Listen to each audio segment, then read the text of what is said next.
you know, there's nothing good about the pandemic, but there's been a few good things that's come out of the pandemic. And one of those things is the ability to virtually testify at the committees at the Montana State Legislature.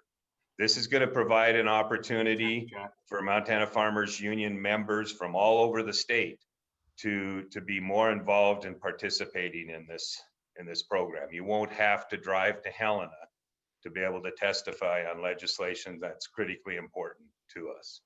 And so we discussed it and decided that we needed to launch this ambassador program to make it available to all of our members and give them an opportunity to participate in the state legislature. And our government affairs, Kim Mangold, and our lobbyist, Rachel Prevost, are going to educate us on how to participate in this process.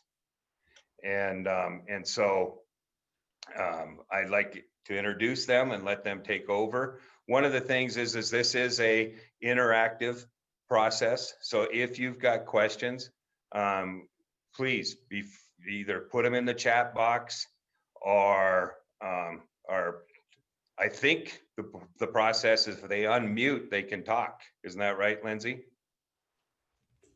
All right. So Richard, if you want to just say a few words to make sure your system's working, you want to unmute and introduce yourself.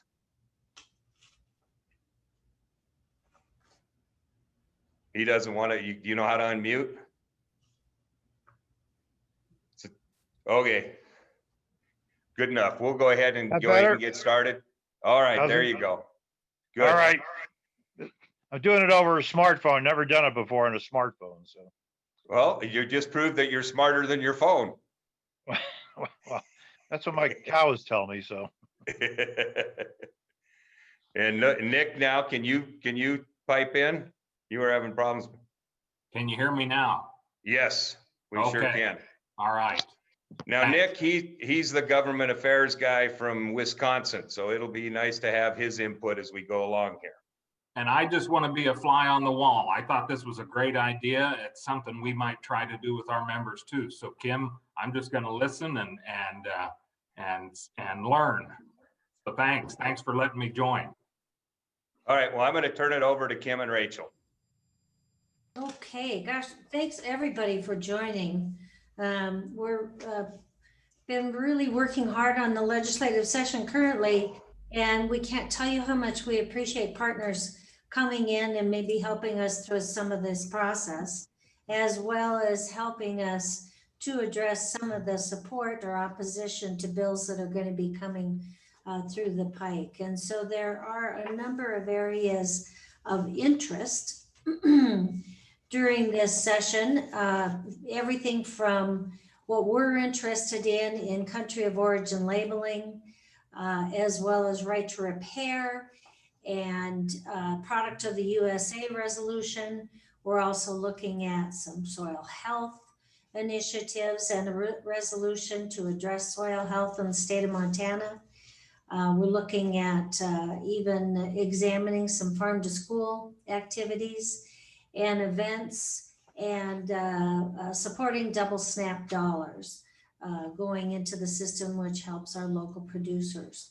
So a lot of the legislation out there is broad and covers some very significant areas of Montana, but some of it does have components within it that are going to affect farmers and ranchers and all of our members, as well as our rural communities.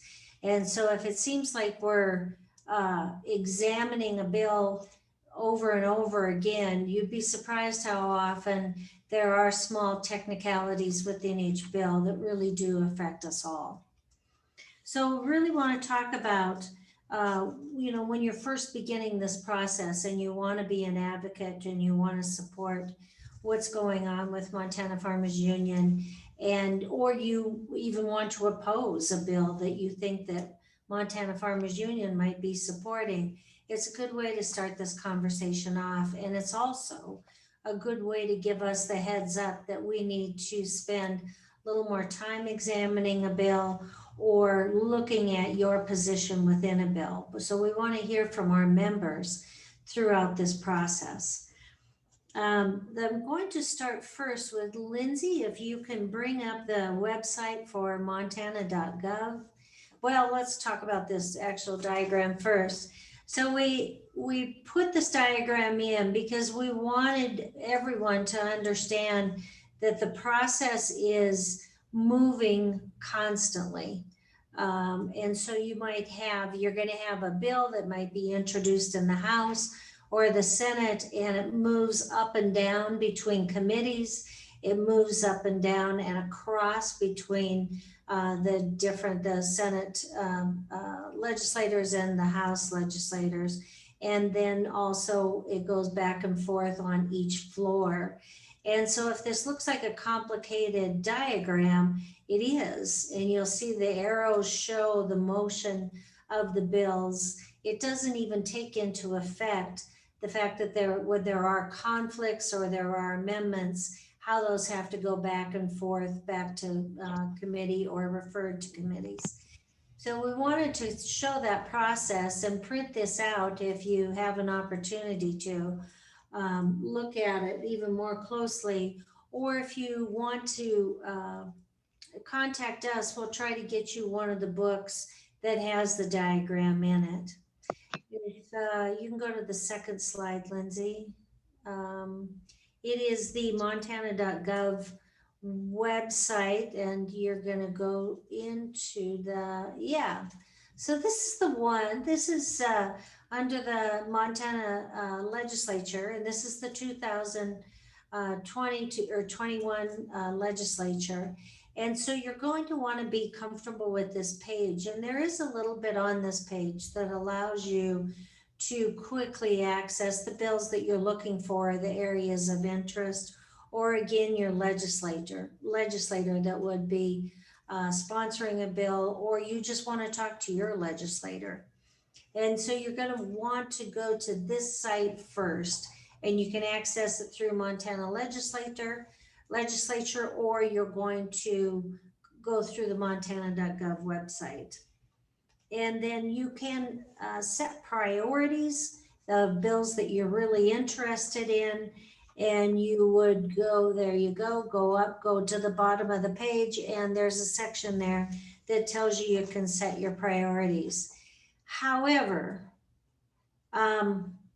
they're still working out a few kinks on this right now at the Legislative Services Office, so do not count on this. Also, please refer to our legislative updates that we're going to have every week, and you might be able to find more information about the bill that you're quite interested in. I think they're going to have the kinks worked out on this, but currently we're still having a little trouble getting our preferences loaded. When you're examining a bill that you might be interested in, you need to understand a lot of the points of the bill. And quite often, if you reach out to us, we might be able to help you with talking points associated with the bill, or we might be able to give you some information on the back end that really tells you if you're supportive of a bill, who the opponents are, if you're opposed to a bill, who the supporters are. We belong to a number of coalitions that we work with and talk to other lobbyists, especially with our fellow ag organizations and the Department of Agriculture or the Department of Labor, whoever it is. We're going to be having conversations with staff and lobbyists to see where they might have a position on a bill, and they might have some more information that might be helpful in your decision. So go ahead and let us know if you're going to be supporting or opposing a bill, and we might be able to provide some information that might be helpful to you. So I think that in the process of this, we've got a sheet that we'll send you, and it's actually the basic tools for lobbying the Montana legislature. So Lindsay, I don't know if you have that one, or we can actually, I think it's one of the tools that you put together in this process. Yeah, there we go, the basic tools. So there's a couple of things that I want to give you a little bit of a hint about when you're talking about your operation. You're going to want to state your name and the location of your farm. You don't have to give the address of your farm, just the location. Say I'm in northeastern Montana in the Sydney area. This is very important that we would be, you know, off the bat, you don't have to have legislators that are actually looking up, you know, SCOBY, wherever. You can actually tell them this is exactly where my farm is, and give them the type of operation that you're actually working on. You don't have to give every specific commodity, but if you're, you know, got less than 5, lay it out there. And so cattle and wheat, and talk about the difference between spring wheat and winter wheat. And you can actually say, you know, what your current weather situation is. It really gives the legislators a little bit of a flavor of who you are and where you live and what you're up against with your operation. And then immediately state whether you are opposed to the bill or support the bill. And Rachel will be talking about virtual testimony and how important that is, but also the written testimony that you'll be giving when you go into the website, and that allows you to virtually testify, and then also allows you to put in why you're opposed to a bill and what your issues are. And so you want to basically start out by saying, this bill is important to my operation because it would either help it, or it's going to hinder it, or it's going to prevent me from doing something, or this gives me an opportunity to. And so you want to sort of summarize your statement right in the front. And then you can use bullet points to address why you support it or why you oppose it. Those bullet points are very good for using as your talking points as you move along. And they're also very good for the legislator to offer the opportunity to the legislators so that they can go to something very quickly and say, I have a constituent who is opposed to this bill because he's got 3 points and they're very valid. And so moving into a point system or a number system and making your statements very concise are much more helpful to the legislators, because I mean, you can imagine all the information that is coming to them during these few weeks. And you want to be the one source and the one good source of information that they can go to and ask questions. Putting it in a paragraph form is a little bit difficult to read sometimes. And so that's why if you can find a way to write your statement ahead of time and put it into bullet format, it's very helpful. And we've heard this time and time again. When you do write your statement down, please have someone edit it for you.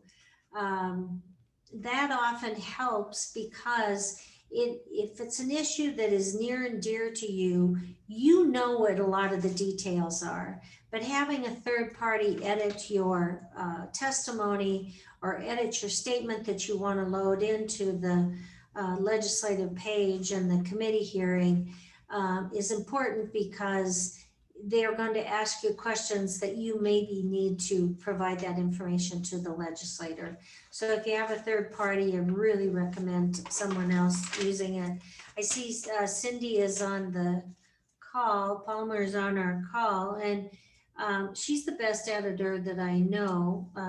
You know, Walt is good, but I've got Cindy. And so, you know, sometimes I certainly will provide a document to her, and she's able to look at it and tell me if I've, you know, muddied the waters a bit. And so I can't emphasize this enough. Get some help from the outside. Get some help from us as Farmers Union staff. We may have good talking points already assembled that you may be able to look at. And then send your testimony to your legislator through the committee, and then separately through your legislator through the legislative website. And it says contact a legislator. It has their phone number, it has their email. And even if you print it up and when they come home on the weekends, hand it to them at your local cafe, that's very helpful also. Then make sure that you do two things with us. If you can work with us on this, send us, currently everybody that's on this call, send us the name of your legislators that you know that you'll be working with, or that you know even in another district, that you went to college with this person. Send us those contacts, because we may be able to utilize your relationship with those legislators during this process. So we just need to have that running database of information. And then also we may be able to quickly reach out to you and have you reach your legislator and help us through what we need to do with the current legislation that's moving along. And I think right now then, as you're probably very tired of listening to me, I'll turn this over to Rachel Prevost. And she's going to cover a little bit of the Zoom testimony, and then we'll come back to legislative priorities. Yeah, so as Kim said, I'm Rachel Prevost. I'm lobbying for Montana Farmers Union this session, and so far we're well underway. So the first thing I want to talk about is actually how to contact your legislator and where to find that information. So Lindsay, if you could bring up the legislative website again so we can kind of just step by step on how to find that information. It's just one. Yep. And then after we talk about this, I'll just go into the actual step-by-step on how to sign up to testify via Zoom, or just submit your testimony to the committee. So, and it's really important that you know how to contact your legislator, especially if they're on the committee that's hearing the bill, that's the one that you're supporting or opposing. That can be very effective. So when Lindsay brings it up, there's just going to be a section on legislators, and you can just bring up either the legislative roster, or if you know your House or Senate district, you can just look up that number. So you'll be able to do a legislator search right there. Yep. In the look up your legislators section. And you can, there's a couple different ways you can do it. The legislative roster is nice because if you know the name, you can just type it in. Or if you don't know, you can just enter your address and they'll pull it up. So once if you want to go to the legislative roster, Lindsay, we can just do an example.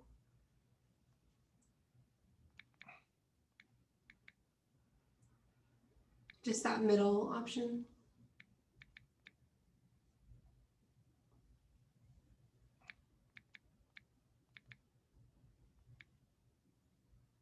Perfect, yep. So as you can see, this is a list of all of the legislators for this session, and you can just click on the name of your representative and it'll bring up their email, their address, their phone number, and that's a good way for you to be able to contact them. And then, yes, I saw that in the chat, the phone number for contacting the Capitol is 406-444-4800. And that's the number that you can call to talk to somebody at the legislative desk, and they'll put your message into the committee for you. So that's a good way to contact a lot of legislators at once. So that's kind of just the basics of contacting your legislator. I'm happy to answer more specific questions, if people want a little more information specific to their legislator. So now I'll talk about how to sign up for Zoom testimony in a committee hearing. 3 things that are really important before you sign up is that you have to sign up by noon the day before the bill will be heard. That's how they are deciding to make sure they have a list of everybody who they need to send Zoom information to. So basically what's going to happen is you're going to go to the Ledge website and you're going to see a button that says request to testify remotely and upload your testimony. You're going to click on that button and it'll take you to the page. Lindsay, do you think we could just walk through it on the screen? That might be a little more helpful for people visually to see the steps.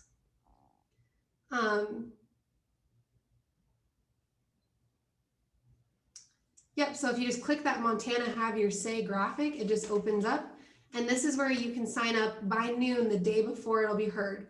So you'll want to know, A, what bill you're supporting or opposing, which committee it will be in, and you'll want to look at the committee hearing schedule as to when it will be heard. And all of that is available on that main legislative page. So you could just select the bill that you want to support or oppose and just pick one for an example. This is not necessarily a bill that we're working on at all, just for an example. So as you can see, it's the bill and then the committee it will be sent to, and then you'll scroll down and you'll provide your information, either you support or you oppose. I don't think informational witness necessarily fits, so just support or oppose the bill.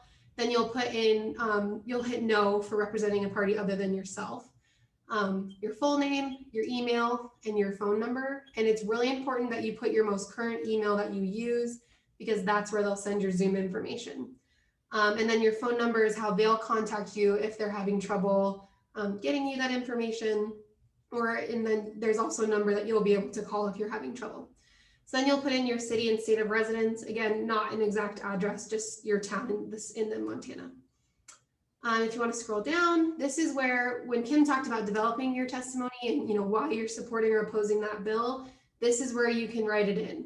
And they have you do this for two reasons. You can do it if you decide not to appear via Zoom. This will still get sent to the committee, and it's a great way to send your testimony to all the committee members. And this is also what you do if you do want to appear via Zoom. So you can write it into this box here if you prefer, or you can upload the file. And either way is fine. It's just whatever is easiest for you. And then at the bottom there, there's that last option. Would you like to request to testify before the committee via Zoom? If you do, select yes. And if you'd rather just have your testimony submitted, you select no. You'll submit the information, and then the legislative staff will be sending you the Zoom information to join the call. And I'll let Kim talk about it because we had this experience yesterday. So I'll let you fill you in. Yeah, if you can go back, Lindsay, I just want to talk about the PDF. So when I was talking about putting your testimony together, making sure that you have the bullet points rather than telling a story. You can say I'm a third generation, producer that raises cattle and sheep, and you don't have to say your grandfather, came over from the old country and homesteaded. But so you can save your document that you put your testimony together as a PDF, and you can actually load it into here. So you don't have to retype it. So that's my tip for that. Then Zoom. So here's what happened to me on Zoom. I had signed up to support a bill on the livestock loss, two bills actually that Senator Gillespie had put in. And I got the notice that said, yep, you signed up. Yes, we have this. You don't reply to this email, waited for the Zoom, didn't get the right link. And so I called right away. There's a phone number, Lindsay, if you go back to that main page with the Montana legislative site there, I can show you, there's a phone number on there that you call for technical, if you go on there, for the technical issues, yes,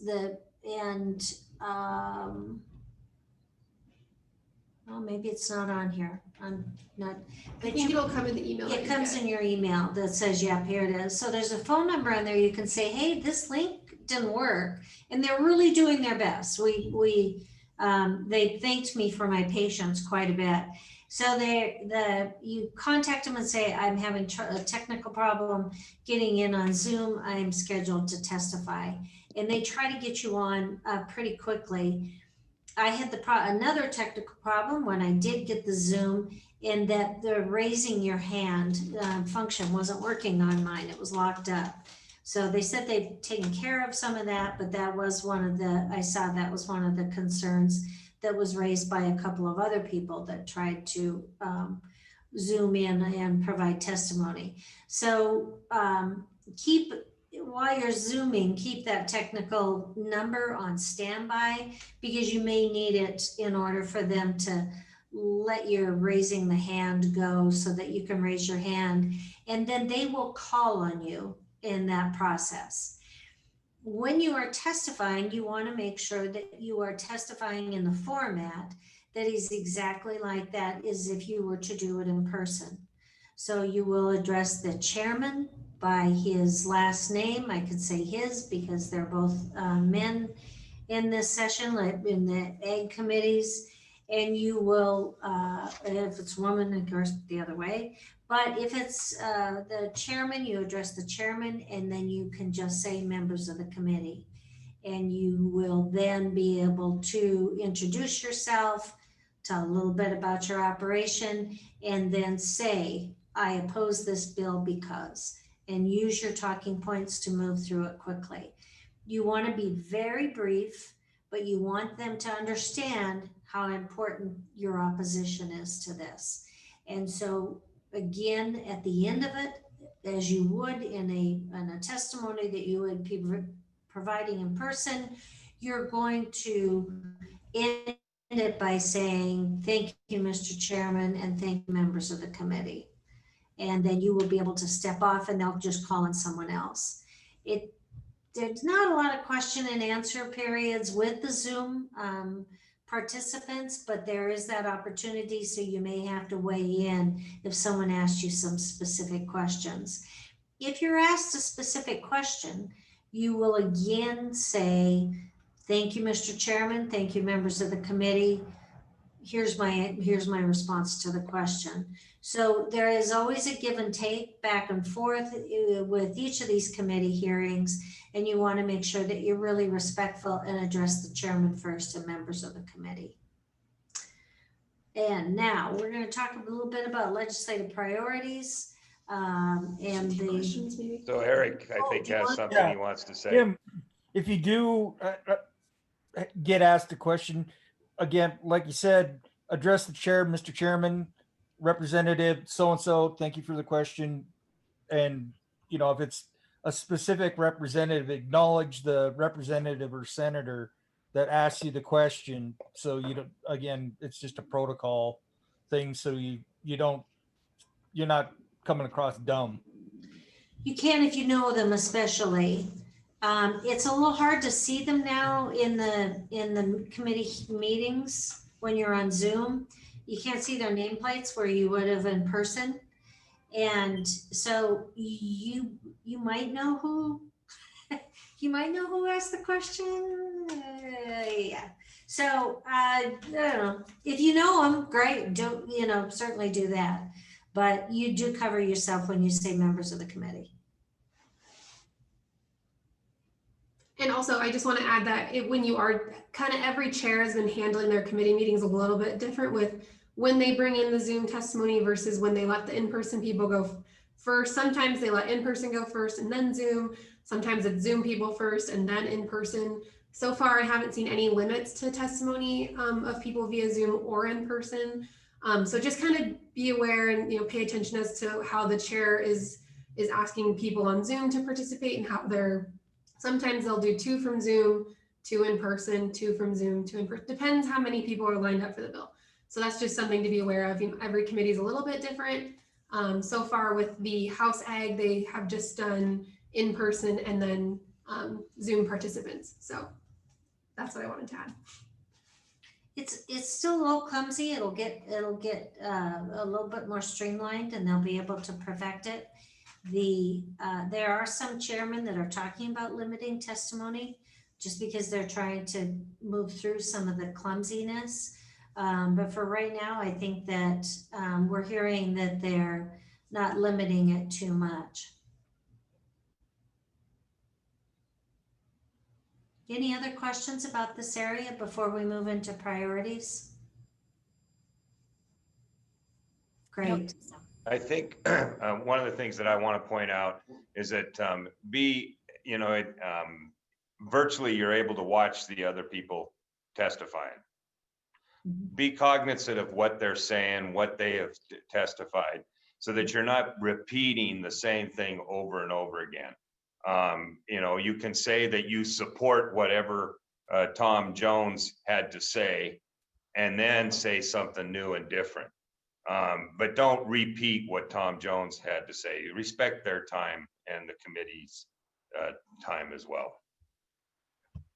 I think that's a very good point. And if you do have the opportunity to phone or talk on the phone with your legislator, or actually meet them in person in your local community, try to make sure that you do use their title, representative or senator, because you are talking about something official that they're working, unless it's your cousin that's the legislator, I don't recommend that, but go ahead and have just say my personal issue is this.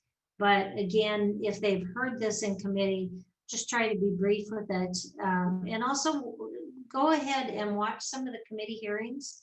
You can see now they're taped, and you can see sort of how your committee is functioning. And so you want to be able to, sort of appreciate others that have done a really good job, both with their Zoom testimony or their in-person. When you do reach out to your local representative and have a one-on-one conversation, it would be nice if you would contact Kim, Rachel, or I to share the feedback you got from that legislator, so that we can have a sense of what they're thinking, what they're hearing, so we can develop responses.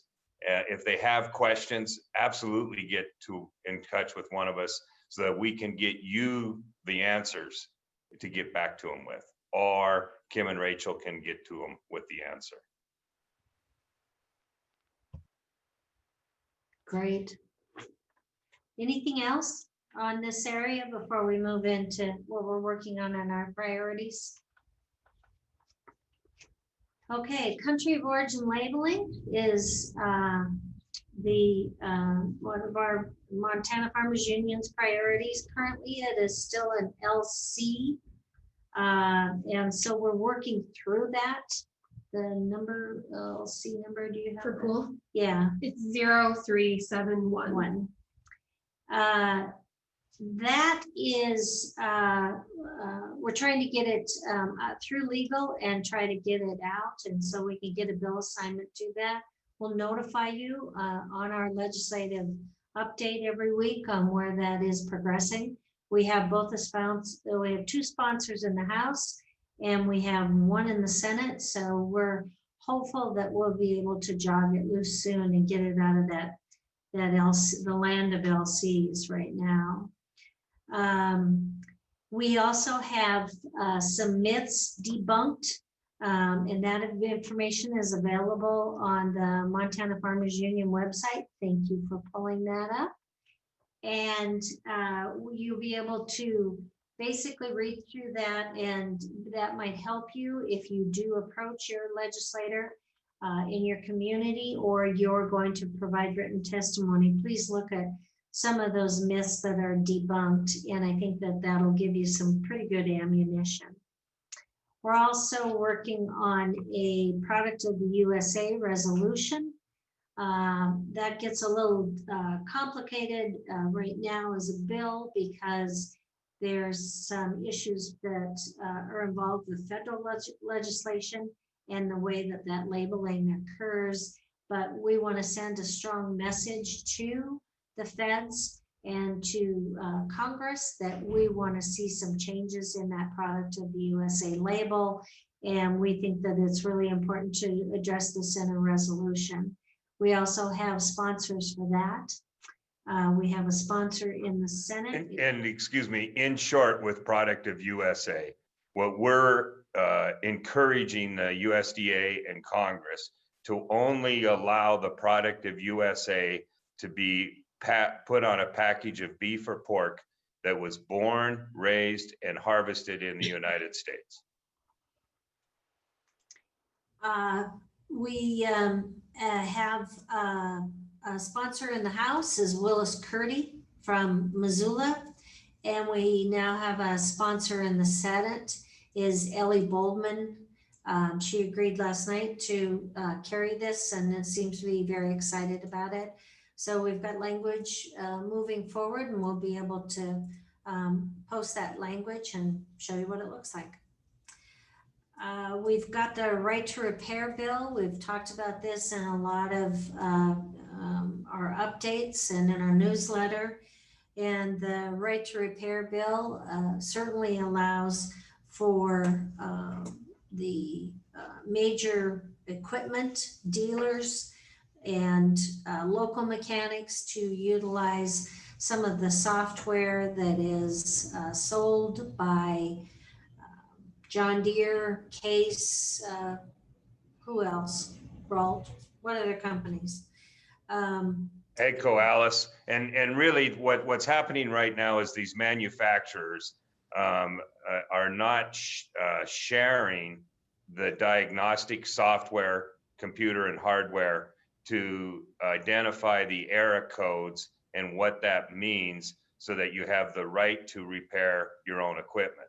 So right now on the newer equipment that have these electronic control units, about the only way you get your equipment repaired is to go to the dealer. And it really is, as you all know, seeding and harvest is time is in the essence. And most farmers, even if they don't want to repair their own equipment, can generally do it if they have to. But if you don't have this diagnostic software, you're stuck in the water. You can't even get started. And all we're doing is asking them to share at a reasonable price access to this software and hardware so that we can repair our own equipment. Those are the three major initiatives that Montana Farmers Union has put forward. We're also supportive of a couple pieces of legislation that we are partnering with some of the other organizations in Montana. One of those is the double SNAP dollars bill, and that provides for basically you can use double SNAP dollars for local food purchases, such as farmers markets, or any of the other your local markets that buys local produce. That's an important one. We feel that addresses, helps some of our farmers and ranchers. In addition to that, it certainly provides for low income, the folks that are concerned about food security and good food. The next one, what am I missing? Soil health. Oh, that's my favorite one. So it's soil health study bill, and they're looking at a soil health resolution also to examine what Montana needs to do to provide incentives or provide programming that's needed to build positive soil health. And we've have a few partners on this with Grow Montana.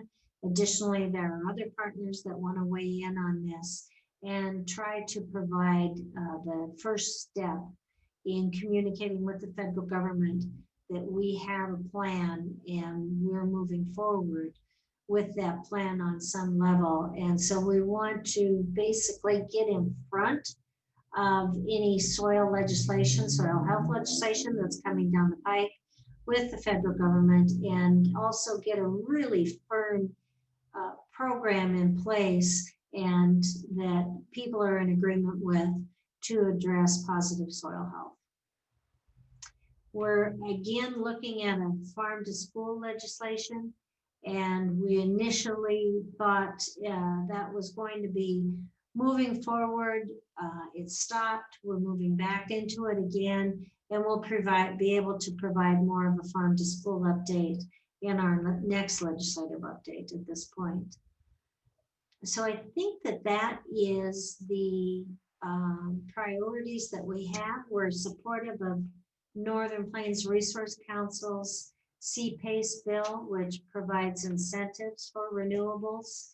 This affects farmers and ranchers, and that if you are going to be putting any of the solar operations on in your farm, or any wind energy at all, utilizing wind energy, you'll be able to access some of those incentives that might be available. And it's more about conservation and efficiency programs as well.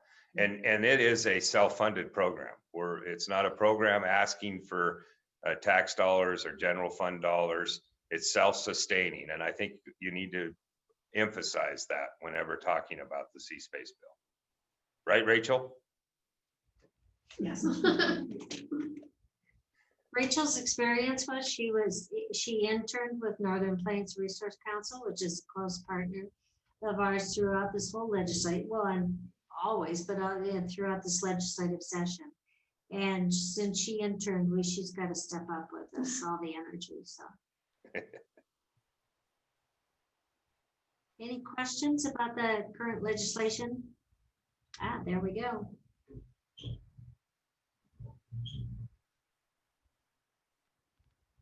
I think. I'm not even sure that it addresses the renewable energy piece. Rachel, does it? It's really just about conservation, isn't it? Right. This year, it's a capital enhancement space bill for local governments to allow that financing program. Yeah, it's more about conservation practices and upgrading energy efficiency type things rather than the renewables being such a focus.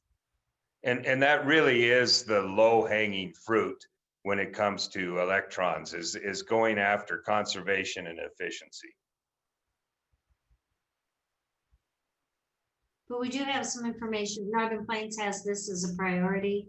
And so there's information on all this. Well, thanks, Kim and Rachel. Got Go one, ahead. Walter. And the volunteers or the people with legislative services who take all the phone calls at 444-4800 are tremendous. They know the bills, they know the committee members, they know the 5 people we can contact. So I call it the citizens telegram. And that's something legislators can't ignore when they get those colored pieces of paper carried by the pages. So I can't stress that enough also. But they're very helpful. If you don't know a bill, they'll find it. They'll know the right committee. But they're trying to stay protected. They're wearing their masks and God bless them all there. Thanks. Yeah, thanks for that, Richard. Well, again, feel free to reach out to Kim and Rachel if you've got any questions. If you're hearing anything from your neighbors or your local legislators that you think would be important for us to know, Kim and Rachel are here to help you advocate for family farms and ranches. Use them. Thank you all for taking the time to join us today.